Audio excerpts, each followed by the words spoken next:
Okay, welcome to little tutorial on how to do fusion assemblies using VEX parts specifically. So I've posted here in Google Classroom an assignment that has several parts. I'm going to go ahead and click on view instructions. You're going to want to open up each of these. There are 6 different files, and in order to download them, you have to click each one and then hit download. And I would just download them to your downloads folder or something like that. Unfortunately, this is a little bit of a pain to do. It takes the time to go ahead and open up each one, and then once they're in your downloads folder, you'll be able to upload them, as we'll see in just a minute. You'll be able to upload them into your Fusion 360 files. Okay, so I'm sorry I don't have this done for you already, but you can see it goes pretty quickly. It just you click on the part, hit the little download button here in the top, and it will download the file. And then it closes, and you should have all of them. And I'm going to show you real quick what we're going to make with these 5 parts. Okay, it's a fairly straightforward assembly, and I've already made it. As you're going to see here, this is just the link that shows you how we're putting this together. I have a bracket that is kind of my base. I have 2 flat bearings, those black bearings there. I have a single shaft, and I have a gear, and then I have 2 shaft collars. That's what we're going for here.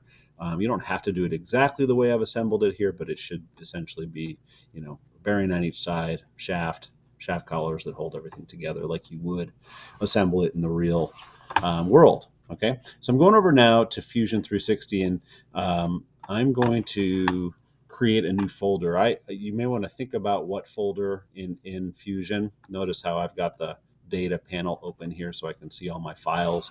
I'm in my folder called VEX parts, and I'm going to click new folder. Hey, I want to just remind you also to pause anytime you need to, and then do the steps and then resume with me. I'm going to call this assembly practice. Okay. And once I get that in there, I'll open up that folder. It has nothing in it, so I'll hit upload, and I'll go to select files. And when I download, all my stuff goes to my downloads folder, so I can see. Oh, I only have 4 of them here. Stand by for just a second. Go back to.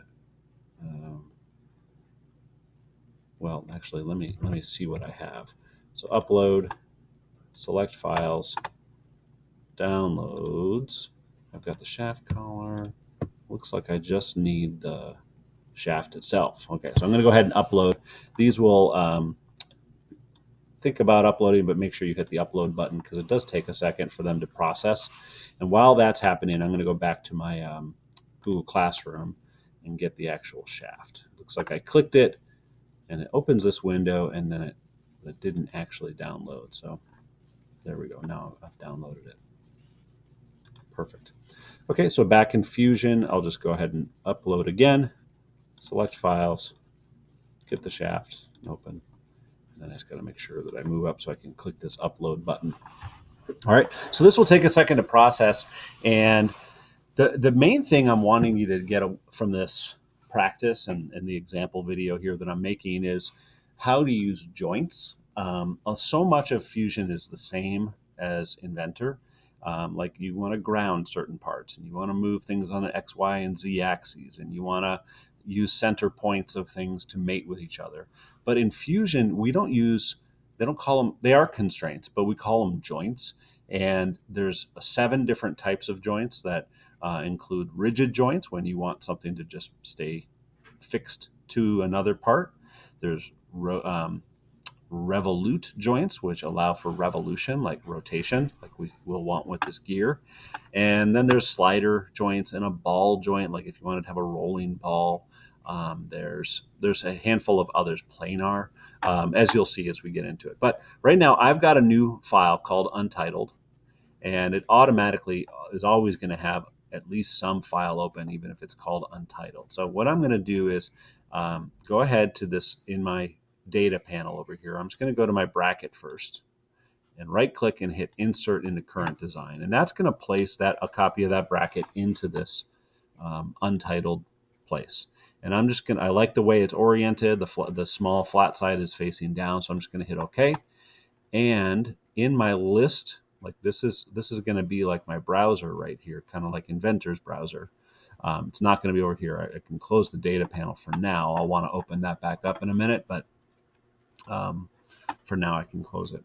I'm going to go ahead and ground this bracket just like we would. So it's when I right click on my part, the second thing down is called ground, and it puts a little pin just like it does in Inventor. So this guy is locked in there. All right, so I'm done with that. I'm going to open my data panel up again. I like to keep it open most of the time, but it does give you more space to work with if you close it.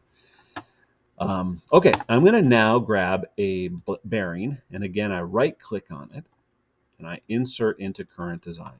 And when I do that, every part you insert this way always is going to give you these options. I've got 3 axes that I can move it on. I also have 3 axes that I can rotate it on. And what I'm actually just going to drop it right here. Okay, I don't actually want it there, but I want to show you how to joint it. Okay, so this part has 3 holes in it. And I'm looking at the bottom side, so it's kind of perfect for what I want to do with it right now. Under construct, you're going to, assemble. I told you the wrong thing. Under assemble, this is where you're going to find joints. And I want to point out that J is the keyboard shortcut. I end up using that a lot. Just pressing J will save you the time of like moving up to this menu and clicking it and dropping it down. So if I just press J, I'm going to do that right now. It opens up this joint menu. And it'll default to the last type of joint you did. So under motion, I just click this little tab here. It's already set to rigid, and that's what I want this thing to be. I want it to be rigidly attached to the bracket. And so, a lot like Inventor, computer is thinking about it for a second right now for some reason. Let me try this again. You see how when I hover my mouse over this bottom side, it is going to kind of highlight it. I'm going to hit save here real quick. For some reason, my Fusion is kind of lagging. I'm going to call this my assembly practice. Actually, I'll call it VEX assembly practice. And I can see that it's in my assembly practice folder, so I'll hit save here. I'm hoping that once this saves, I'll stop seeing the spinning.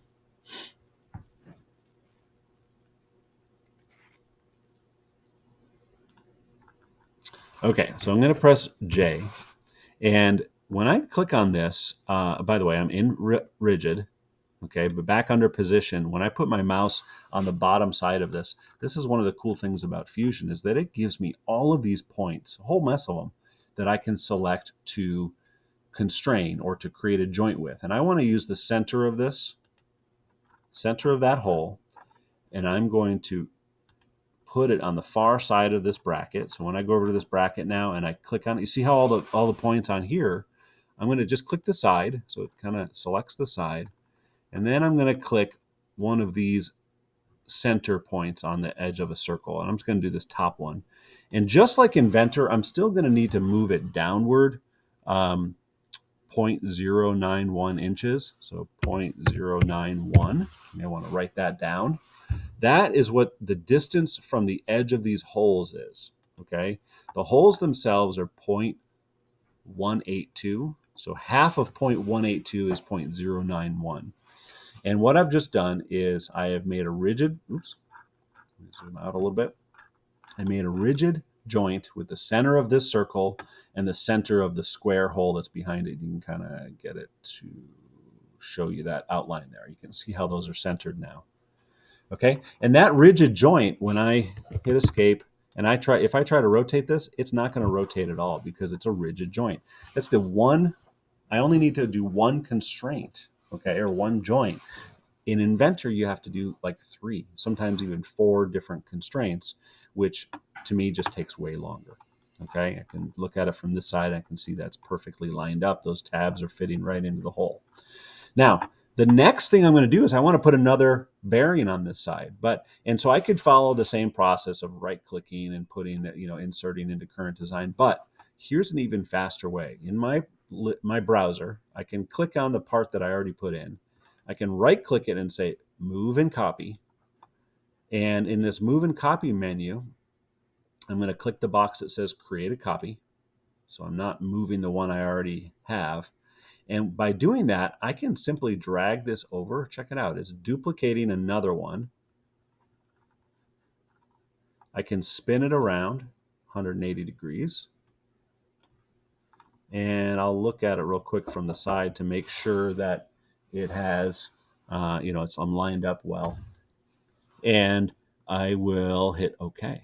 All right, so that is perfectly lined up, and it's going to be perfect joint. It lines up with the other side. The only problem with it is that it's not actually jointed. I need to get it to lock in place. And so I'm going to press Shift J. Now this is under Assemble. There's Joint, but then there's what's called an as-built joint. And all this does is, like, if I've got a part connected to another part in the way that I like it, I can do an as-built joint. So it's Shift J instead of J, but I'll click it here. And all I have to do for this as-built joint, you see it gives me a menu, is click the two parts that I want to lock together. So I'll click the bearing and the bracket, and I'll tell it's a rigid joint, and I hit OK. Now that is locked in place. It's not going anywhere. Okay. So my next step is going to be to put in my shaft. And so I'll go over here to my list and right-click and insert into current design. You're going to see that this is pretty easy to do. And I'm actually just going to, I could rotate it here. I could move it around, but I'm just going to hit OK because it's able to move pretty easily. And I'm going to use the joint tool to actually get it to go up on this. So with this joint, though, or these two parts, this shaft and the bearing, I actually want it to be a revolute joint. So I'll select that as I go. I'll press J first. And the rule here with joints is the order that you select your parts matters. If I want this shaft to move to the bearing, I click the shaft first. You click the part you want to move first. If I wanted the bearing to move to the shaft, I would click the bearing first. But the bearing's already jointed, so it wouldn't move anyway. So I'm going down here, and I'm going to select the center point of that shaft. And I'm going to go up here to the hole that's in the bearing. And I click this. It's going to move that guy right there. But I actually want it to stick out a little bit, far enough for a gear and a shaft collar. I'm going to pull it out to like 0.65, something like that. Should be plenty of space, and it's sticking out a bunch on the other side. But this is a good distance. Maybe I'll go a little bit further. It's fine if you don't go an exact amount. You just want to give yourself the space for the shaft. Excuse me, the gear and the shaft collar.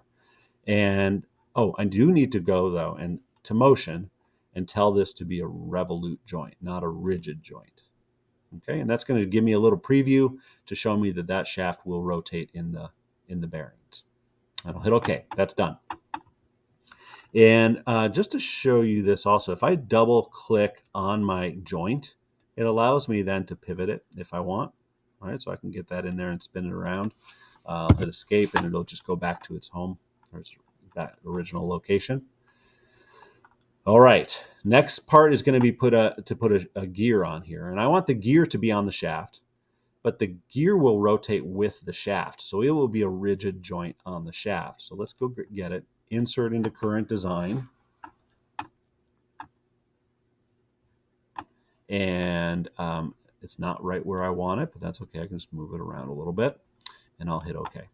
And now, again, remember that you want to click the part you're moving to the other part first. So the one you want to move should be clicked first. So I'll press J for joint, and it's going to be a rigid joint. So under motion, I change it from revolute back to rigid.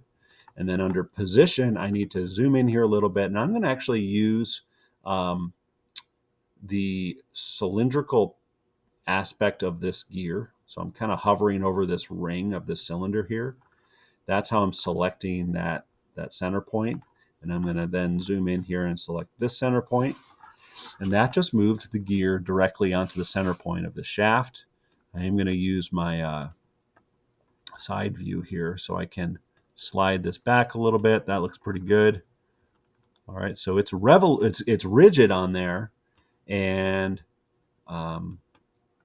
it's also positioned right where I want. So that's another nice part of these is I just tell it, okay, I want to mate it, and then I can slide it right to where I want it, up, down, left, or right, or whatever. And okay, that is done. I just need to hit OK. And now if I go back to that revolute joint and I double, sometimes it's hard to get my mouse on it. You have a folder of joints in your browser, and I'm going to go to this one and right click and hit drive joints. And that allows me then to rotate it. And you see how the gear is moving with the shaft. It's a little bit glitchy, but that's okay. All right, last two parts to put in are shaft collars on each side. And I'm going to just put one on, and then I will make a copy of it and slide it down to the other end. It kind of puts it down in there. That's okay. So I'll hit OK, and I'm going to press J. My joint menu keeps getting in the way here. I'm going to actually close my data panel since I have all my parts now. And I'm going to zoom in here, get this part, and mate to this part or joint it to this part. And once again, I'm going to slide it back up to the gear. That looks pretty good. I know it's not quite touching. If you want to be really precise, you could. I don't want it to overlap though. And this is a rigid joint because the shaft collar should be mated to the joint or to the shaft. And I can hit preview motion. It just means that kind of shows this little graphic that they're locked together. And I'll hit OK. And then the quick way to get another shaft collar on the other end of the shaft is just to select the shaft, right click and hit move/copy. And then use the create copy, or check the box that says create copy, and I'll hit, I'll slide it down here to where I want it, and then hit OK. All right. Now remember though that when you make those copies, this guy is not jointed, right? I can still slide that around. I don't want that. Control Z, put it back where it was, but I can use the as built joint and hit Shift J, or Shift J is the keyboard shortcut, or I can go to the assemble menu and choose as built joint, and then I just say I want this to joint with the not with the bearing, but with the shaft. Okay, those are the things that you want to lock together so they move together, and that's a rigid joint. So I'll hit OK, and we are good to go. And I'm hoping that you're pausing and doing these steps with me. This is a finished assembly. I'm going to hit save. And it always says, well, what do you want to call this version description? I usually just hit OK. The only other thing I want to show you before I wrap this up is back to this menu of joints. Just like Inventor, you can go in and edit things anytime, right? So in your list of joints, if I hover over this, it tells me, hey, this is a rigid joint between the bearing flat and the rack bracket. This is another one between the other bearing and the rack bracket. This is a revolute between shaft and bearing. So I can go in here and edit them by right-clicking and hitting Edit Joints if I want to move something or change the type of joint or anything like that. It's all editable. So I'm finished here. And if I go in and animate or do the drive joints thing here with this, what I should see happening is the gear, shaft collars, and shaft all moving together. Okay, that's just the way I want it. I'll hit OK, and that's it. I'm going to go ahead and hit save, and again hit OK, and I'm finished. Okay, I hope that helps with showing you just a basic introduction to joints with VEX parts, and yeah, good luck.